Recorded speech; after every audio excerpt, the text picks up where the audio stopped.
All right, what's up, everybody? Welcome back to it. Wow, that is very bright, at least on my screen. Let's turn this down a little bit. It's a little better.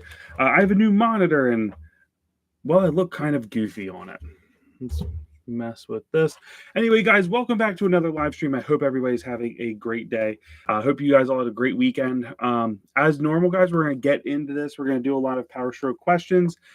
See what everyone has going on. Obviously, last week we did not do one as Super Bowl. I can't compete with that, and I wanted to watch it. So, yeah, took last week off. We've been doing a lot of these. These are a lot of fun. I have 3 days in a row off this week where I'm going to try to edit a video start to finish each day to really push. Hopefully, like 3 videos out in the next week is my goal. Full-length videos, and I'd like to do some accompanying shorts. So that's the goal for this week. So hopefully that works out. Joe, how are you doing, man? Thank you for tuning into the live stream. How's your weekend been? Now I got some people coming in here now. So anyway, I hope everyone's doing well. As always, we're going to get into this, and let me know what your questions are for the live stream. I'm happy to answer them. I do want to talk about what we'll probably do here is fuel systems will kind of be our background category. A lot of different stuff going on each of the different platforms as far as fuel systems goes. That'll fill our dead time when there's not questions in the live stream. So stay tuned for that. And yeah, let's get going. So we're going to start with 6-liter fuel systems just because that's where the channel started years ago. So very different from a lot of the common stuff today with the HUE injection system. And it's proven to still be pretty reliable, honestly. I know there's some hiccups in it, but they have them down pretty pat these days. So you have a rail-mounted fuel pump on a 6-liter, which basically pulls fuel and pushes it up to the injectors. We're looking for a minimum of 45 psi to be hitting the injector. Excuse me. So at 45 psi to hit the injector to help keep it safe. After we get through that, we have, I'm not sure what popped up there for a second. So after that, though, 45 psi is not a lot of injection pressure per se. Where the rest of that remaining pressure comes from is from a hydraulic plunger in the injector itself, pushing the fuel into tiny little nozzles, or into a tiny little nozzle into the actual fuel bowl. Truck still won't start. Changing oil, fuel filters as soon as possible. Weather's bad here in Pittsburgh. No garage for the truck. Good subject. Thanks, man, Joe. I definitely think the injectors or the fuel systems is a good background topic. Joe, I can't remember. I'm sorry. I do talk to a lot of different people. Have you messaged me on Instagram? I would love to at some point maybe get on a phone call with you and see if I can't help you problem solve what's going on a little bit better. If I haven't, I forget. I really am sorry, but I would love to get on a phone call with you sometime in the near future to see if I can't help. Maybe if we can't talk a little more back and forth, if we can't help resolve what's going on your truck. So, Joe, are you my subscriber that doesn't have Instagram?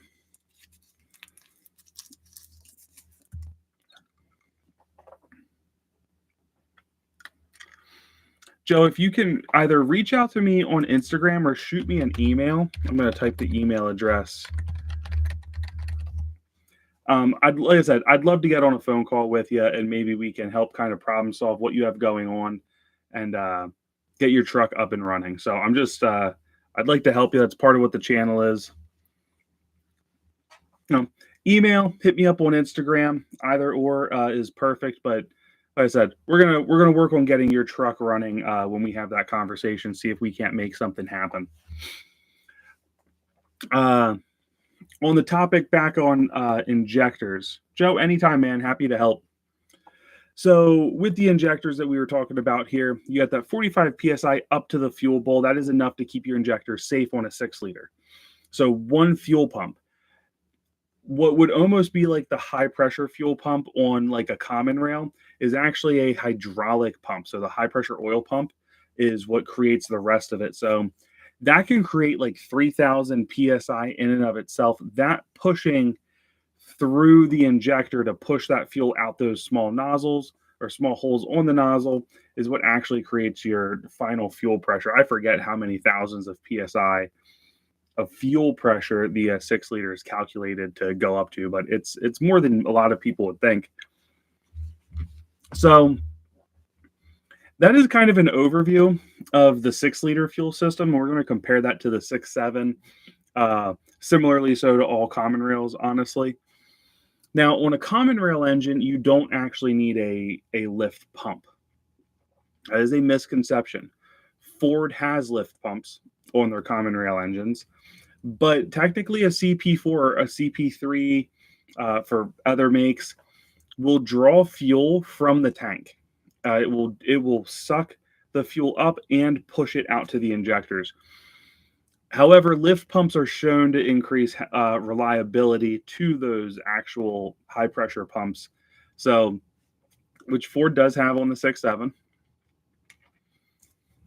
So it has a lift pump, which only creates about 10, I believe 10 to 15, no more than 15. I think 10 is the preferred amount of fuel pressure. These are what some people use to feed the factory 6 liter fuel pump. So they use that to push fuel to that pump, especially when they're dying. You actually get a fair amount of fuel pressure out of that. It's not a bad way of doing it. I don't think it's as good as if you were using like a fast fuel pump on a 6 liter, but it is a pretty reasonable way to get it. And those fuel pumps are readily available everywhere. So that's a pretty common way they do it. But anyway, so on a common rail, the lift pump is optional. Ford has it on their 6.7. It pushes up to the high pressure fuel pump. In the 6.7's case, that is the CP4, CP4.2, which is essentially the same thing, just modified for a little better flow. Very problematic fuel pump, honestly, and creates probably the biggest headache the 6.7 currently experiences. However, that pushes out to the injectors from there, and the injectors on them they're much more controlled on common rail. They look very different, like they're very narrow compared to old school Huey injectors. But they're very precise as well. It really is a better injection method. They are more temperamental in many ways to fuel, making sure you're getting high quality fuel, not a lot of water in your fuel is very important on the common rail setups. However, like I said, they are just very good injectors overall, and do push a lot of fuel out there. So those are kind of the big differences. So essentially, a high pressure fuel pump on a 6.7 is the equivalent of the high pressure oil pump. They serve two different purposes, however, get a similar end result. Other than that, the 6.7 pushed out a lot more fuel pressure. Let's see here, 6.7 Powerstroke fuel or injection PSI.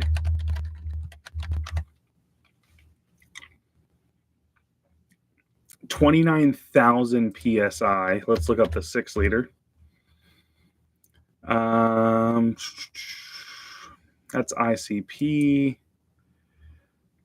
What is the actual injection pressure? I thought this would pop up more readily. I'll have to look this up because it only talks about injection.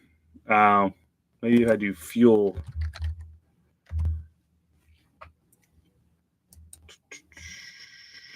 No, that still doesn't do it. I'll have to go looking for that actual answer to help kind of resolve that a little bit. But man, a little bit of a slow night. I wonder if I'm still catching a Valentine's Day slowdown here. Anyway, those of you guys that are here in the live stream, what are some questions you guys have about Powerstrokes? I'm going to get into some mods, like fuel pressure mods that are kind of common, and explain them a little further. But please, if you guys have questions or just want to know something, get down in the comments or in the live chat and let me know. Those are what kind of keep these things going, make them fun, is when you guys are asking me a bunch of questions. And that is kind of how I prefer to do it if I can. So we kind of touched on it here earlier. Using a 6.7 Powerstroke fuel lift pump to feed a factory pump. It's actually a pretty effective modification on the 6 liter to use that 6.7 pump to push fuel to the factory pump. And essentially, it's making that pump work exactly how it's intended, just in a little bit different of a way. But a lot of people report that it supports a fair amount of, they don't really have a big limit. Typically, this is going to cover most of your normal injectors that anybody's going to run. And it looks like here's a Delphi pump for $362 on XDP. It's not terrible when you consider fast pumps are $800-ish. You know, you really compare the two, an $800 pump versus, less than half. If it gets you the same end result, the one thing I don't like about this, I think the biggest drawback really comes in the form of, man, the screen's really bright to look at. I'm not used to that. They're readily available. It doesn't address the fact that your factory 6-liter pump is probably dying. So that is the one thing I dislike. I do like this mod. I just think that people should be addressing their factory fuel pump probably being kind of on the way out a little bit. Trying to find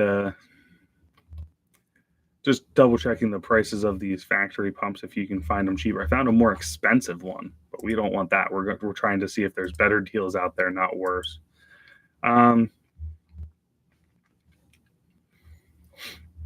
I haven't really investigated any of the upgraded fuel pumps other than fast stuff for the 6.7, but that really is an easy, reasonable way to kind of turn around and get that pump going.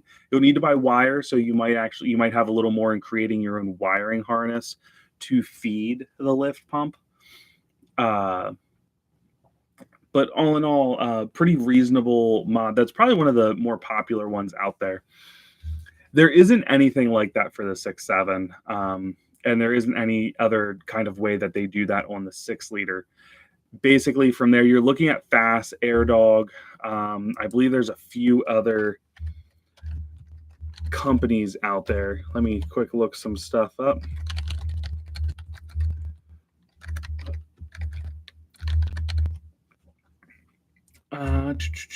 Here's a replacement for the factory 6-liter where you just pull the pump out of its housing and replace it. That's $282. So if you replace both pumps, you're essentially looking at having almost the cost of a single fast in it, but it will be a much quieter setup. Driven Diesel has a fuel supply. There's one I'm specifically looking for, and I cannot find it. AirDog and Fast apparently sell independent pumps as well that could be added. That's not a bad idea, though I don't know that I really like it. Fuel Lab's got some. I'm just kind of looking up to see what exactly is there. There's a specific one I'm looking for, and I can't find it. They may have stopped making it, though. It was more of like an aftermarket company kind of putting stuff together to make what they wanted.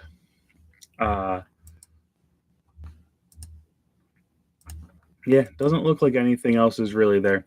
Let's talk AirDog versus Fast fuel pumps, because I run a Fast and I really do like it. It's been a great pump.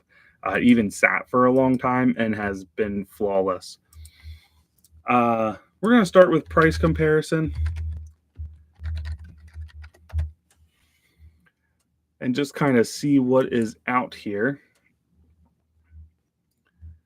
So AirDogs are looking like maybe around the $700 mark. They do have more expensive ones. So that's not to say, let's keep this Powerstroke specific. Let's go to 6 liters.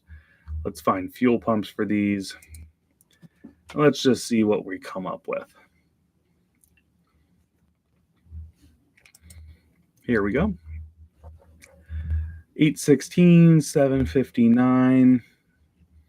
It looks like a similar air dog to Fast. It looks like the Fast is actually cheaper. I wouldn't have suspected that. The Fast looks like a bigger unit overall. So I kind of dislike that. Although you can still tuck them up out of the way, which again I do like.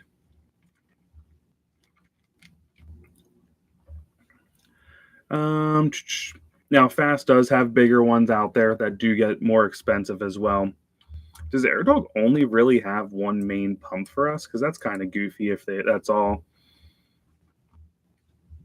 That being said, it probably supplies in the ballpark of like 900 horsepower. So it actually probably takes care of most people that would be looking for something like that. So it's not as goofy as it initially sounds in my head, I should say. But that being said, these prices are still reasonably close that I wouldn't really pick one or the other based on that price. I do think they're both reliable today. I know there's been periods where people were really questioning the reliability of, I think I heard my dog coming. The reliability of those days are pretty well long and gone, I believe. I don't think that's been a huge issue. Anything can fail, so there is that. It's not like it has never happened. Let's quick go to AirDog's website because I'd be a little surprised to see that they only have the one for the 6-liter.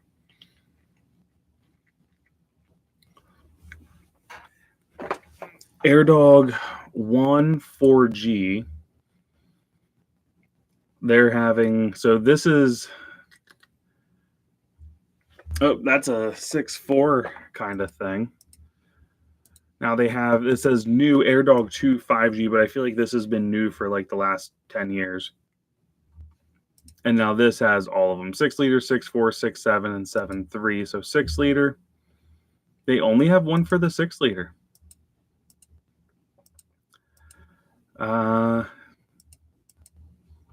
That's kind of lame. That being said, it does cover a huge group of power. It looks like they only have one. Looks like that's kind of their thing. Whereas Fast has, Mongoose, what's up, brother? How are you doing?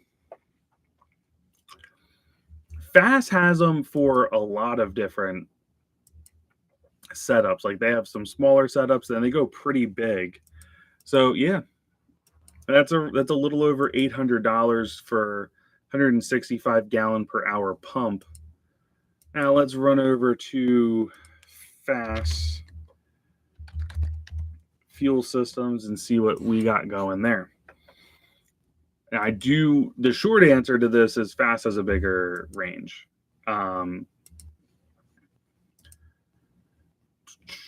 We'll start with Powerstroke. Apparently it's not going to let me sort this out. Oh no, it just saw the wrong thing. Here we go. All right, so Fast, we got 140, 220, 240 gallon per hour, that is.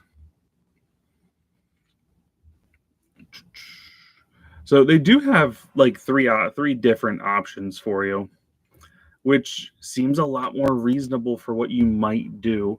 I have their smallest option. Again, it is still plenty of fuel pump for my current setup, and probably even beyond. I could probably make a fair amount more power than I am right now. Yes, I do have a light on my face. So it is really weird. My lighting seems so off. I think it's honestly I got a new computer monitor and I don't really have it like super set up yet.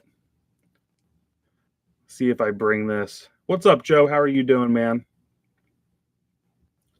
Oh, that's much better there.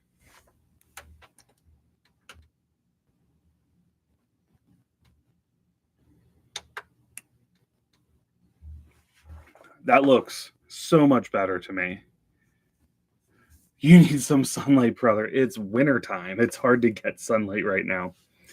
In real life, I'm not this pale. I know I look a little pale right now, but in real life, I promise, Mongoose, I don't look this sickly. What I need to do is lose weight, is what I need to do. We're trying to get back on a diet here soon.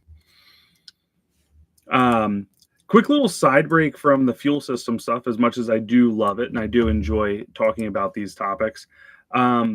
We are building a new desk setup because one, this nonsense here, I hate. I have a very flimsy desk right now. It did its purpose as I was getting through school, but I'm gonna film this. I need to start filming tomorrow when I work on it. I got a butcher block countertop that's 63 and a half wide, 34 inches deep, and 2 inches thick that I'm turning into a desk. So I got the first coat of stain on it, and that's why I got 2 coats of stain on it. I'm going to poly it, which is going to be the underside. Then I'm going to flip it over and start working on the top. But I am going to show you guys the desk setup. I have to move it over here, more probably where this stuff is, which will actually give us a cool backdrop because there's a fireplace to my right, and we'll actually have that as our backdrop. So I think that'll be kind of cool. I occasionally have fires in there too. I don't know that I'll have too many while I'm doing live streams, but all right, let's see what Chase has going on. Chase, welcome to the live stream, man. Pressure tested your system on 06. Snap to connect was leaking. Fitting new seals, no leaks. Truck still maxes out IPR and hits over 100. Would you go for the pump next? I'm also putting new 190/30 injectors in, but no lift pump. I'm going to tune down to a 1. All right. Before we get to this no start issue, which could be a couple of things. IPR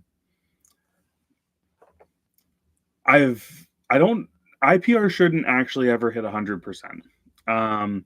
It should only ever hit up to 85. I don't know why yours is reading up to 100%. That's a little goofy. IPR should read 15 to 85%. Should never read below 15 or above 85. I'm going to answer the question about injectors first. I would not recommend sticking with an all-factory fuel system and going 190/30s.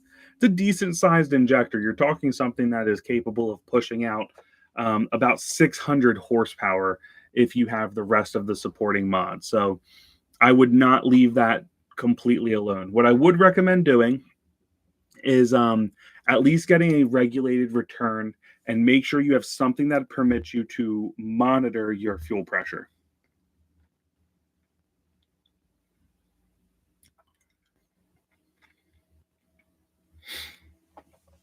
Chase, we're going to talk about that in just a second.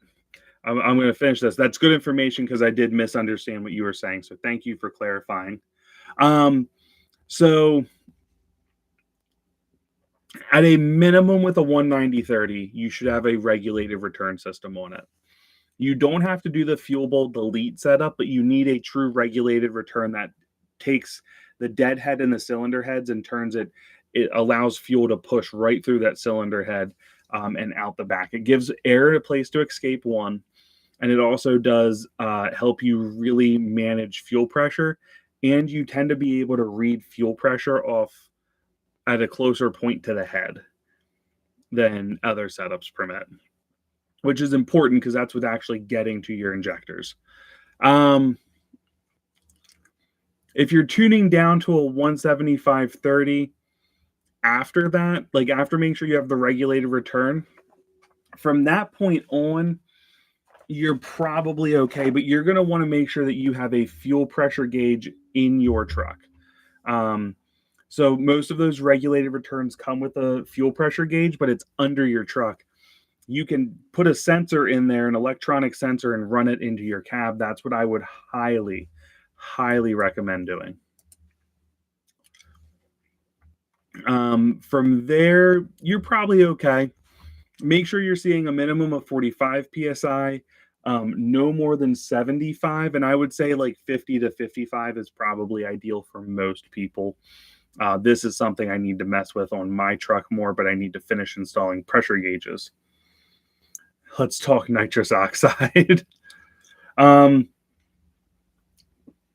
talk nitrous next. As for your IPR, so when you're cranking it, it hits really high, immediately drops down, I assume, once the truck starts. Do you have a slow crank on your truck, or does it fire up pretty much like that? Because that'll kind of potentially lead us in the right direction. If you have a slow crank, like say you have a weak starter, and it's not able to spin that crank as fast, it will create a harder time for your ICP to get to the 500, 550 it needs to start the truck. So if it senses that, it might try to close off more pressure in an attempt to get the injectors to fire to actually start the truck up. It sounds like you've gone through and there's no leaks.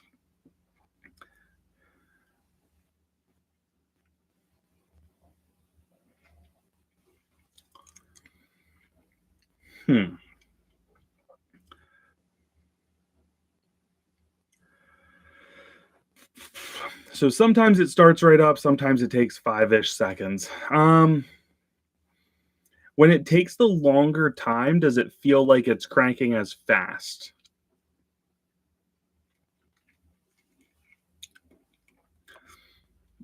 In that case, one thing I will say I would probably have up is I would probably be keeping an eye on your Fickum. If something's giving it a hard time, it's 100 degrees. True, glow plugs would do it. Hey Chase, that's okay, man. That's one of the things we like doing here.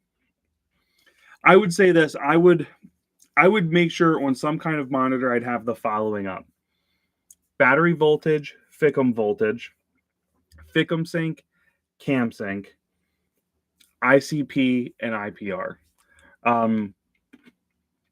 Between those 6 parameters, PIDs, you're going to have most of the information you have.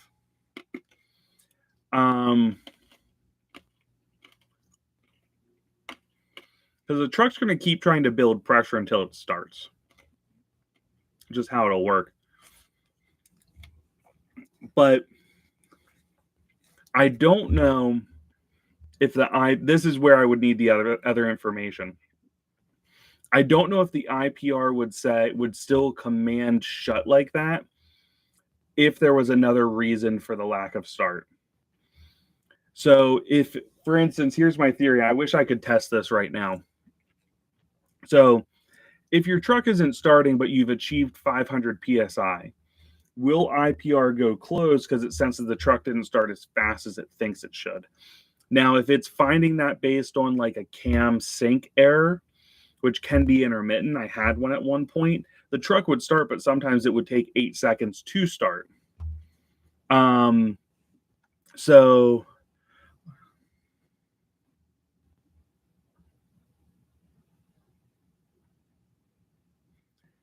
as soon as you go to start the truck, it should have sync. If it is going back and forth between 0 and 1, you might want to consider replacing.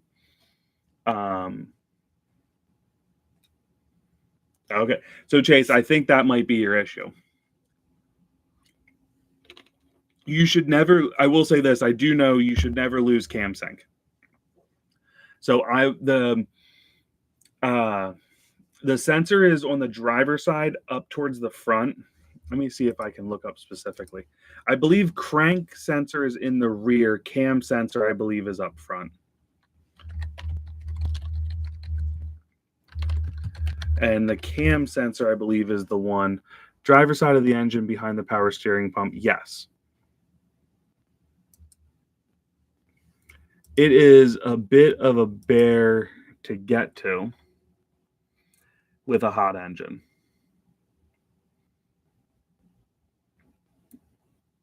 So cam is the one we're looking at. Just trying to see if I can find a good picture here to put a link for you.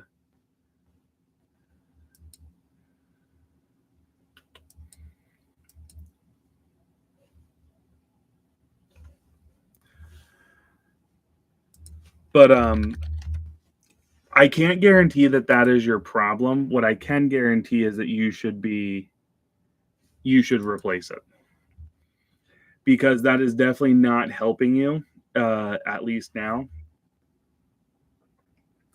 And I wouldn't go replacing other stuff when that doesn't make sense. I don't think you have a bad high pressure oil pump.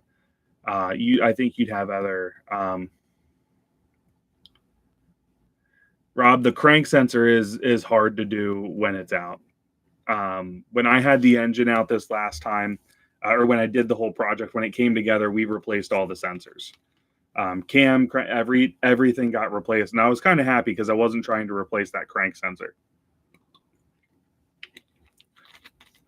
I'd have to really go looking for where it is. I know it's on the back, I believe, passenger side.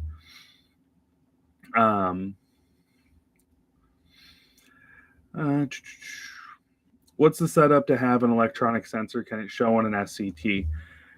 Joe, let me look that up a little bit. I do know the SCT. I assume you have an X4. I don't know if you can add a PSI sensor to it. You can add, if you buy some accessories, you can add a pyro gauge. There's the pyro.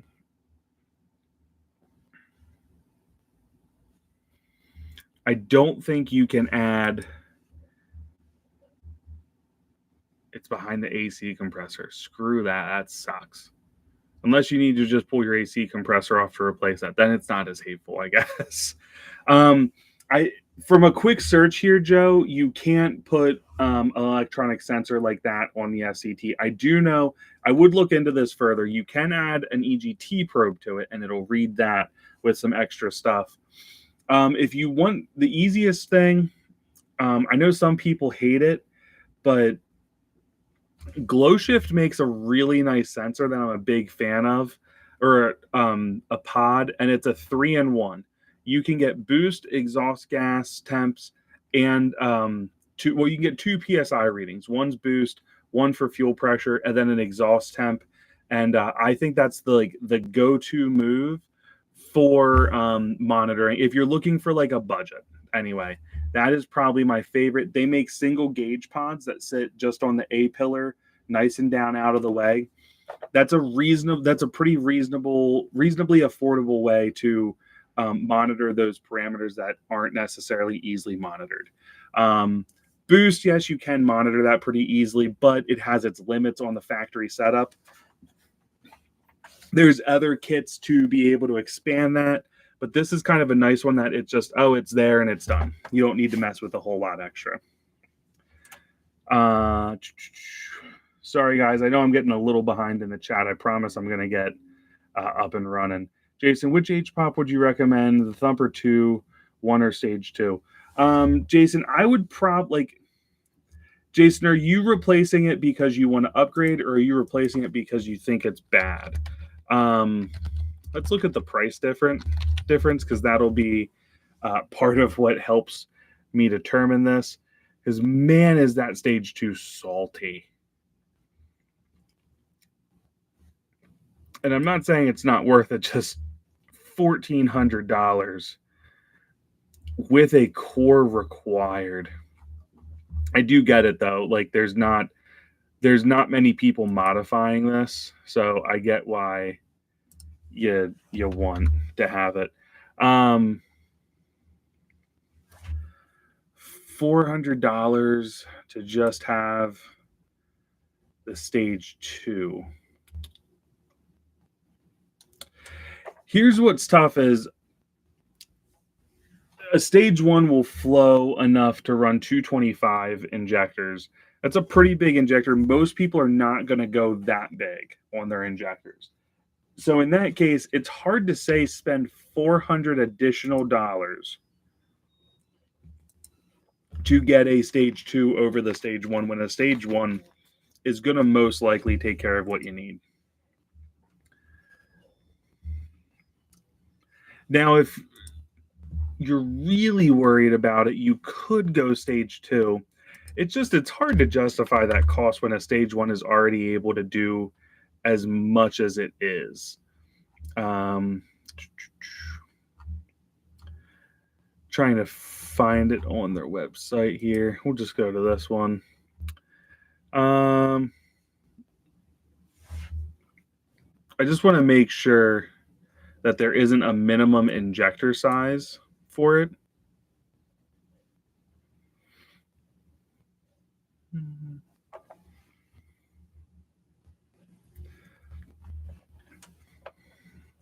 Now, there's no minimum injector size. It would probably run fine, but I will say a stage 1 will support those injectors all day. Honestly, a healthy factory pump should hold ICP pretty well on that. Maybe with the 75% nozzle, you lose a little top end, but you probably do a little better than you think. A stage 2 really would be great overall, but I worry that you're probably going to just. I don't know that you need to spend that money, and you might not love the way the truck runs. You might lose a little efficiency with it, because at that point, that stage 2 is really meant to be pushing big injectors down the track, and that's really about it. I would go stage 1 in your case. If you're worried, though, stage 2 isn't a bad idea.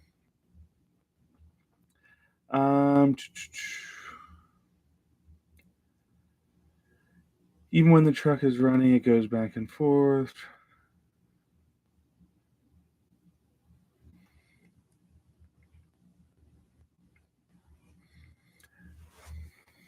So cam and crank sync are like a timing issue on the 6-liter to make sure they know like the position of each. However, the crank is what's going to be linked to the RPM, not the cam. I mean, I guess technically, I'm sure there's a way to calculate that off, but the RPM would come probably more from the crank than it does the cam sensor. I'd have to double check that, but cam for that doesn't make sense to me. I have the HVAC box out right now to get to the passenger valve cover a lot easier. Yeah, I had mine out when I was trying to mess with the oil leak from something being poorly machined on my truck. You're rebuilding a Gauge is rebuilding a 6-liter, putting in ceramic pistons and a stage 2 cam. What tunes from who should I use? Best tunes is a great question. A lot of good options out there as well. I would say one thing you can do is I would check out Blessed Performance. They are a sponsor of the channel, and code 60bros right there down in the chat will get you 10% off their tuning. A lot of people really like his tuning. I will say this, every tuner works a little differently on each person's truck. So other potential options you might want to consider. ID Speed Shop is pretty well. McMichael's is very popular right now. Gearhead is another great one. These are all tunes I plan to review in the very near future. The 6-liter is back after we were trying to get this oil leak to stop, and there was a computer issue, but Gauge, I don't know that it works on studs. It works on a lot of different things on his site, but I don't know what all. I don't have a full list. He has such a massive site. I know it works on tuning, merch. I think exhaust tips are on there as well, but I don't have the full list of what it works on. Excuse me. One of these days I should really go through and try to find what all it works on. I do think it works on like his branded stuff. He has some cool stuff he's building at this point.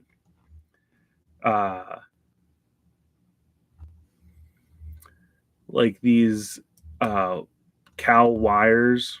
I think they're neat. Let's add one. Let's see if it works on this. Coupon code add. No, not on that. That's a shame because that's a cool product. But I do know it works on the tuning. So I would definitely check him out. There's a lot of good tuners out there. I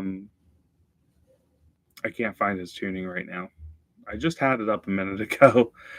But those are definitely my top ones, and again, the ones I plan to review in the next like year on the channel. So best wheels for our truck. I'm a big fan of fuel wheels. I like them. I think they're reasonably priced for what you're getting. You get a nice high quality wheel. Um, I run their, I believe they were Grudge. I think it's Fuel Grudge wheels.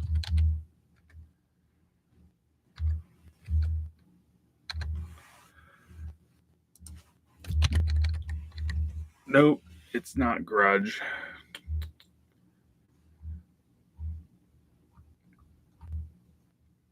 I'll have to look it up. I really do forget what Sledge. That's what it is. Sledge.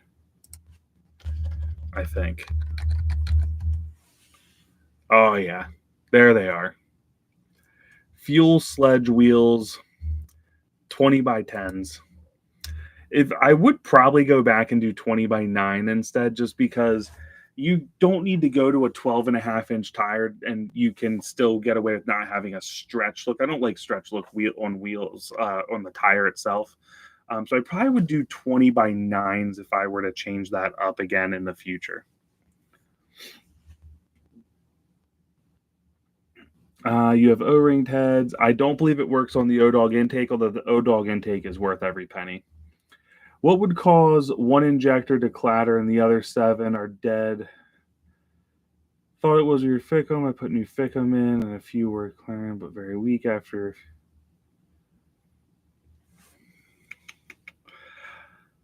All vitals showing good. Even put new OEM ficum relay. I'm thinking wiring harness. I would probably be looking at a potential like the ficum wiring harness. Those guys do get pretty beat up over time, so I'd probably start with that. The other thing to consider on a lot of these trucks is, and this is why I'm doing the ground, the 6 liters back. It was away for a little bit as we were working on some stuff, trying to resolve some goofy issues. I'm going to do an update video. I'm going to finally be starting the wiring upgrade, doing like the big 3, except it's going to be a lot more than 3 cables. It's going to be like 8 or 10 cables I'm making. So I would definitely start with the ficum harness if you haven't already, and from there I would probably consider regrounding the ficum itself, because those spots can get a little goofy. I'm going to probably use 8. I might have some 4 gauge that's reasonable, but I think 8 gauge is plenty for that. I think it's like 12 gauge or something, or 10 gauge from factory. Those would be my next steps personally. Hope that helps, Rich. You have a weird situation going down a steep hill. Sounds like the injectors, even the engine turn off, but the monitor shows RPM in the 600s. Does it seem to kick back on when you hit the gas?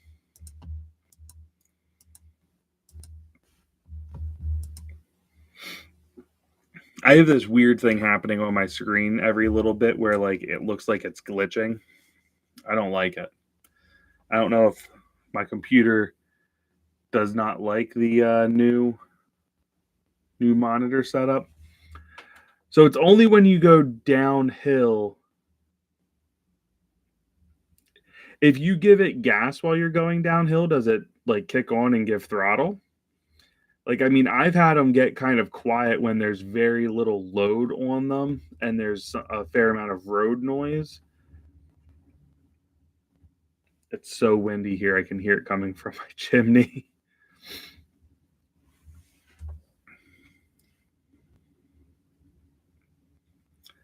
Like, so you hit the hill, you get out of the gas, the truck seems like it shuts off, but shows 600 RPM, which is probably about what they idle at. So that part makes sense to me.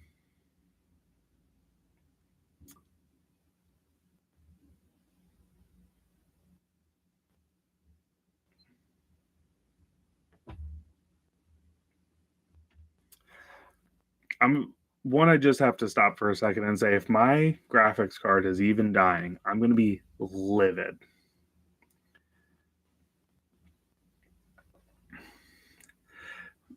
Mongoose, as long as I don't think you have a problem. I mean, it's hard to say. Like, again, you can send me a video of it. I'm happy to take a look. I don't think you have an actual problem though.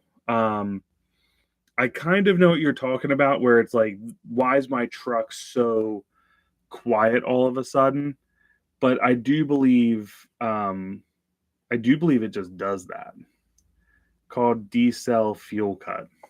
Joe, this is not something I'm familiar with. I'm gonna have to look this out. I think I know what he's talking about, but I never. D-cell fuel cut. Mm.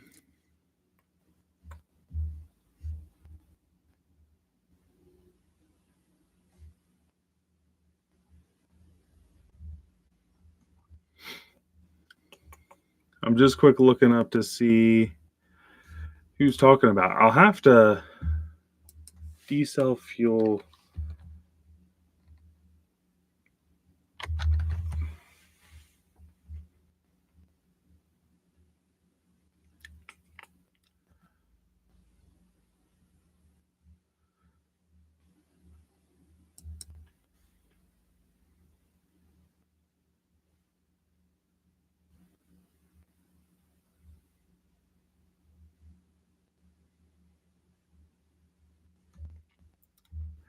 Yeah, I can't find anything immediately, but I mean that makes perfect sense. But I just have to look it up more. That's neat. I haven't heard that. I don't get a ton of opportunity to see stuff that I'm just completely unfamiliar with. So thank you, Joe, for that. I'm going to definitely look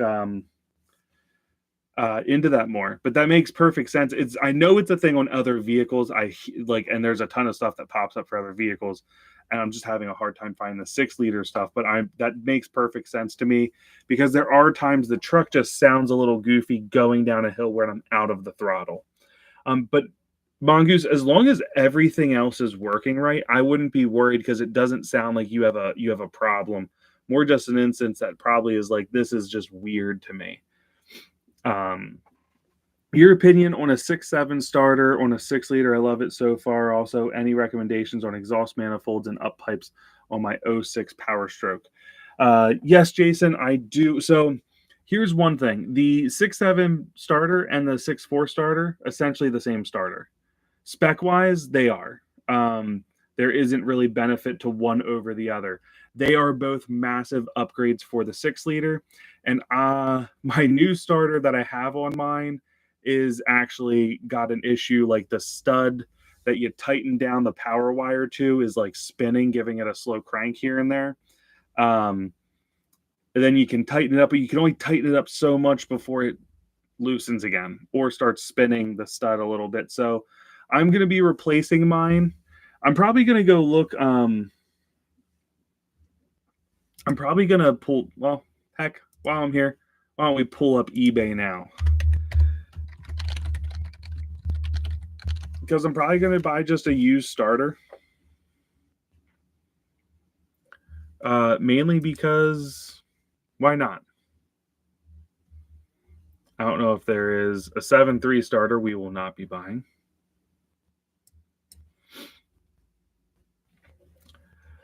11 through 22 Ford F-250 starter unit. Yeah, here we go. Looks to be in decent shape.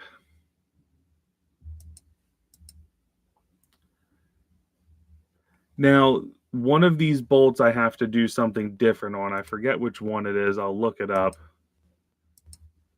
Look at these threads here. It's an $80 starter, which is kind of funny, but it's an actual Ford starter, which is what I want. Wonder if they have the specs on the vehicle it was on. No. No specs on what vehicle came off of. I'm probably going to put a 6.7 starter on, not because I think it's worth it, but it's more for the video. We put a 6.4 starter on my brother's truck. It works great. I feel like you can tell a difference.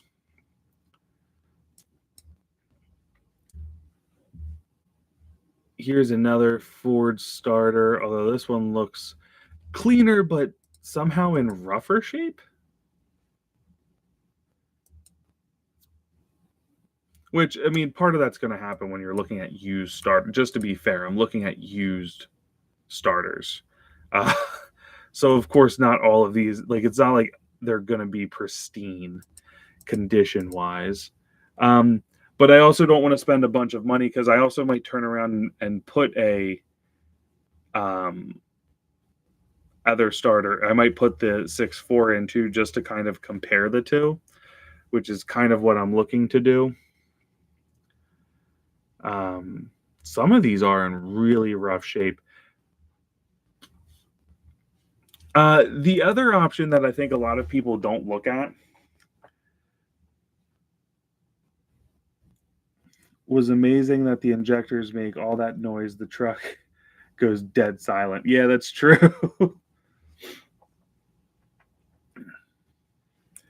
So, Joe, it sounds like you're spot on, man, with what you're talking about. Chase, you're correct. There's a spacer you need to add on top of it to make it work correctly.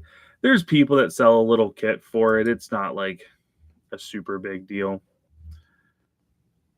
Now, here's a starter that looks half decent. It's $112, but it looks in pretty good shape. And there's a test on it. The torque on it, current draw. I'm going to save that one. The threads look really good for what it gets connected to.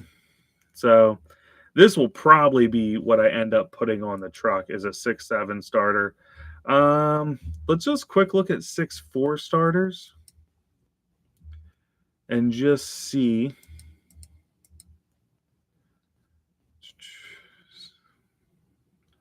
I'm just trying to quick see what people are.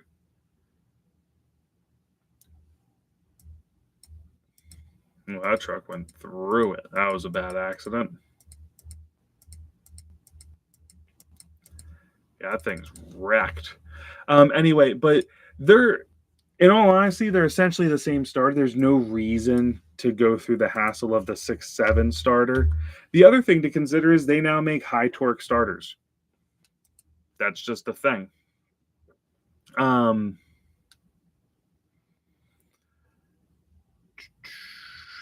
Starter. Can I get pictures of the starter? Not the pictures of the truck. I don't care. I know what a 6.4 looks like. $85. If you can wait for it, I mean, it is kind of worth it in a lot of ways. Mileage, 132,000 miles. Yeah, so that's probably what I'm going to do.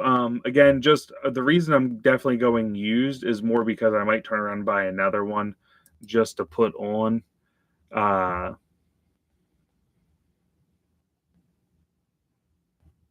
Some of these starters are pretty hideous looking. The other thing is, why don't we take a look at high torque 6-liter starters? Because that is an option that a lot of people don't really ever consider, but there's a ton of them out there now. So XDP has one that a lot of people talk about. I've heard good things about it, to be honest. Gear reduction.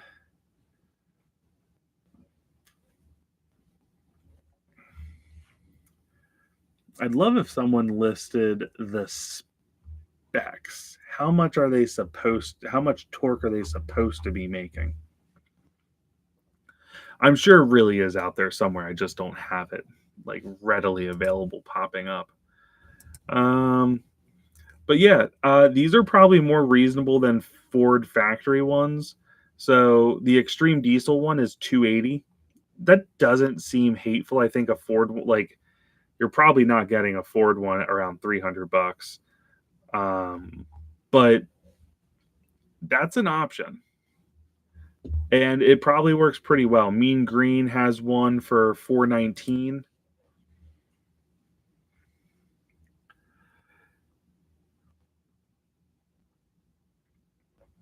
exhaust manifolds and stuff. Jason, give me 1 second and I will get to that because I do have plenty of answers for that. I just want a quick double check. One more place, Nations, starter and alternator. I love this company, Nations starter and alternator. I have their alternator on my 6-liter. I bought one of their lower ones and it was really good. Diesel starters, Ford. Let's see if they have some high torque stuff here.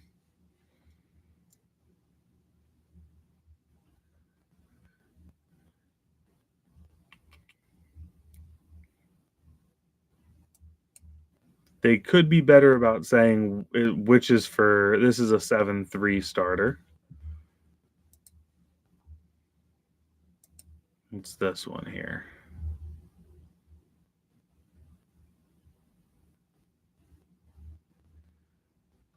This is another 7.3. We will find the 6-liter starters here anytime now. Here we go, 6-liter. 219, 12 volts, 3. They don't really say if it's high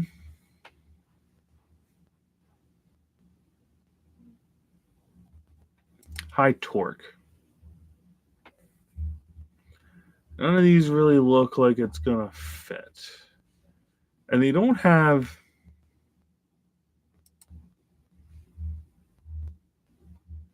yeah, they're out. Anyway, I will say this: when you're looking for a starter, look for a quality company, because if you're buying the lower end starters, you're not gonna get those advantages that you're gonna get from the higher end stuff. So like if you buy a bottom of the shelf 6.4 Powerstroke starter, like if you buy the, I'm looking for the ones from Advanced Auto now quick. Like if you buy just CarQuest Premium, which, oh, that's just the starter solenoid. I want the whole starter. There we go. Prime line starter, that sounds cheap. But like, don't buy these super cheap ones because you're probably not going to be happy with how they perform in the end. They might get the job done, don't get me wrong. Excuse me. I can't even find a Motorcraft one yet. But they might not work for you long term. You might not get the benefit of everything that you're supposed to get with those upgraded starters. Now, Jason, what exhaust manifolds and up pipes do you recommend? I have a lot of this in a video that I'm going to link, just because I have a lot of links for you that you don't have to go looking for then, since it'll just be in one of my videos. And so I'm a big BD fan. BD Diesel, I think, makes really nice stuff for the 6-liter. And I did a towing build part 1. Here it is. I believe I put these in. Exhaust manifold. Yes. So let me get you the copy of this. So in this video, Jason, I talk about BD exhaust manifolds. They're my favorite. BD Y pipe, again, my favorite. I think just the flow of air through them is really, really smooth. They have a nice Y pipe that comes to this collector up top. Whereas if you look at a lot of the other ones, they're just like the up pipes are kind of jammed into this little connector, and it's just not very fluid the way air would flow. Does it work? Yes. Does it work pretty well? Yeah. Could it be better, and does BD make it better? Absolutely, they do. It is a nicer setup by far and wide. So I would definitely be checking out those for that. Let me make sure.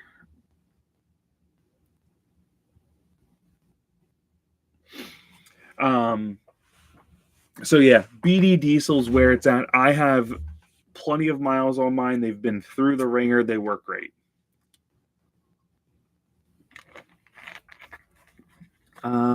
Let's see here, Rich. Put a DB Electric 6.4 starter on your Excursion. It's been great for the past year. Only paid 90. Well, Rich, where did you only pay that for?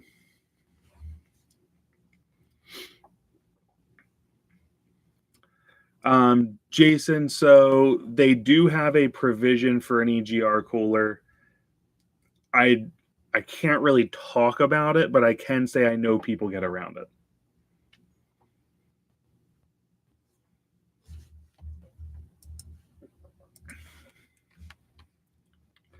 They used to have the nicest like ones that didn't have it, but there are things people put in there to prevent that from being an issue.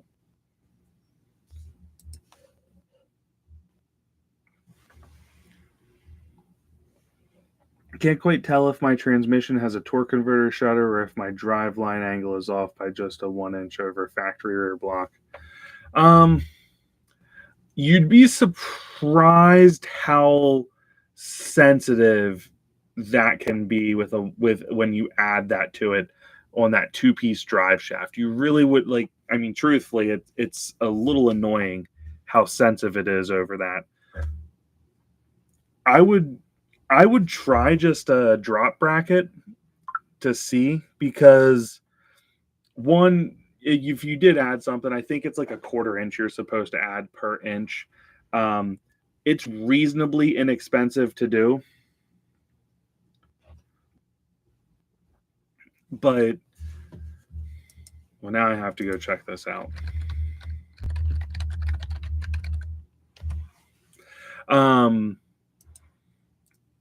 It certainly isn't going to hurt you to put that on there. I will say that. So I would definitely recommend doing it just to see. If nothing else, it does correct your angle issue, and you'll probably be pretty happy for it.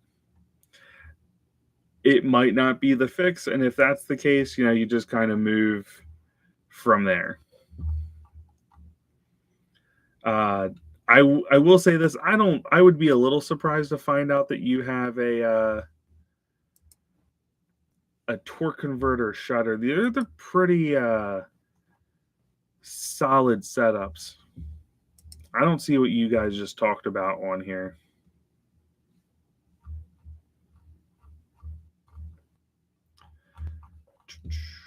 I'm looking. I'm gonna make sure it isn't somewhere else.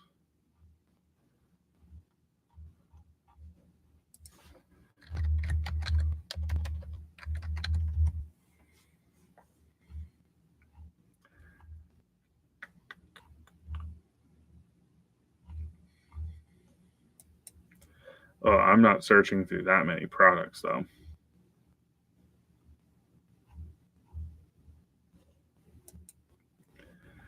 It's a lot of product. Just want to see if I can't find it just in case.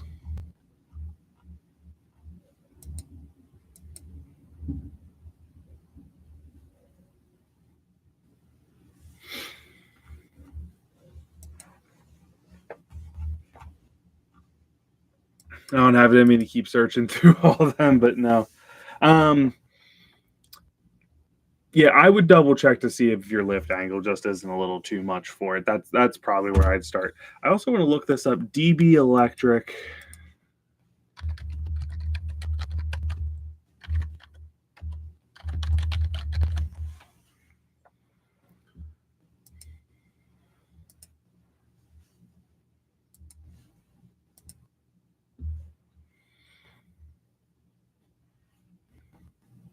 No, they are pretty reasonable starters cost-wise. I mean, even here, DB Electric on Amazon, $131. That is not bad. And everyone that's putting it on is a 6-liter. That's funny. Van and pickups.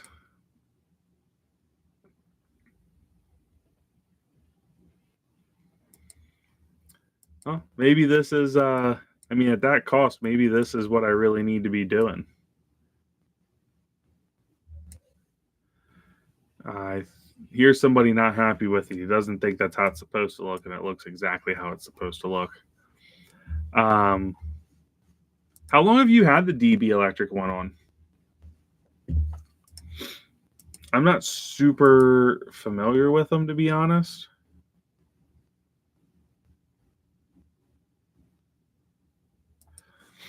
There's quite a few people talking about it being a really good one.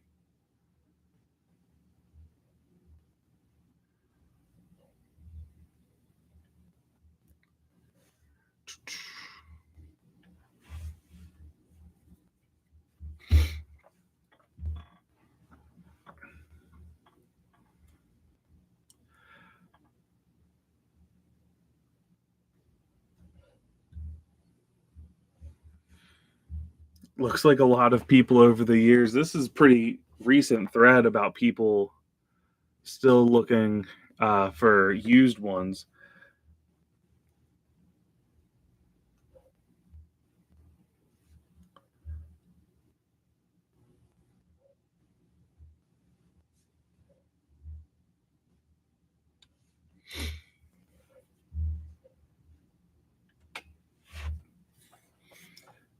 That would make sense because I know XDP is not making their own starters. They're definitely getting them from somewhere.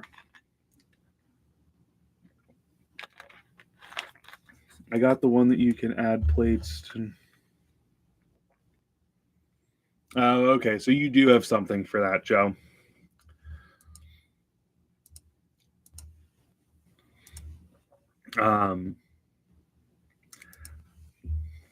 I'm still not ruling out the junkyard starter, to be honest. Just to make sure I'm getting, as long as it's a Ford Motor Company one, other than this one that the inside looks very rusty. But there's plenty that they do not.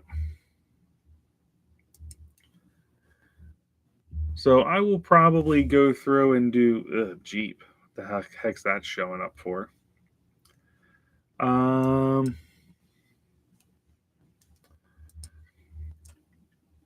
good question, because I do plan to be getting one soon because I'm having this issue with mine now and it annoys me. And I mean, I've had a goofy issue with mine. I probably should have replaced it a long time ago.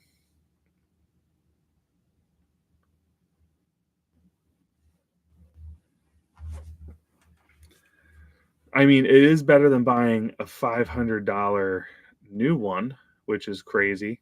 That is a 6.7 one, but and it says Ford genuine part.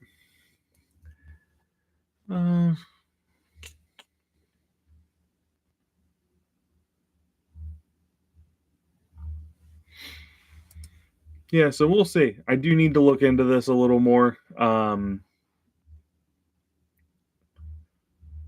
But probably the easiest way to get an upgraded starter, just sometimes they're dirty. Like here's a pretty dirty one. The other thing is trying to make sure that it's actually a Ford Motorcraft. Like if you're going to spend the money for it, you want to make sure that's what it is. I will say this though, it's hard to ignore DB Electric at that price point, and I'm finding several people that talk pretty good about them. Like in this little search, there's a fair amount of people that bring it up. So anyway, guys, I do need to cut this one a little on the short side. I got to work tomorrow. This is my third 12 in a row, so I do need to work on getting to bed. But thank you guys for coming up. Look for updates soon. Those wiring harness and get a tan. I'm sorry, man. Don't worry. I get tan in the summertime as soon as that sun's out. It's just not really out right now. But we will be starting the work as far as getting the new grounding kit set up on the 6-liter. Now that the truck is back, I'll do a video just updating everyone on the truck. So stay tuned for that. Like I said, I have Tuesday through Thursday off and very little to do in there. So we should definitely get some stuff done. Anyway, guys, you all have a great night. Thank you for coming to the live stream, and I'll see you in the next upload.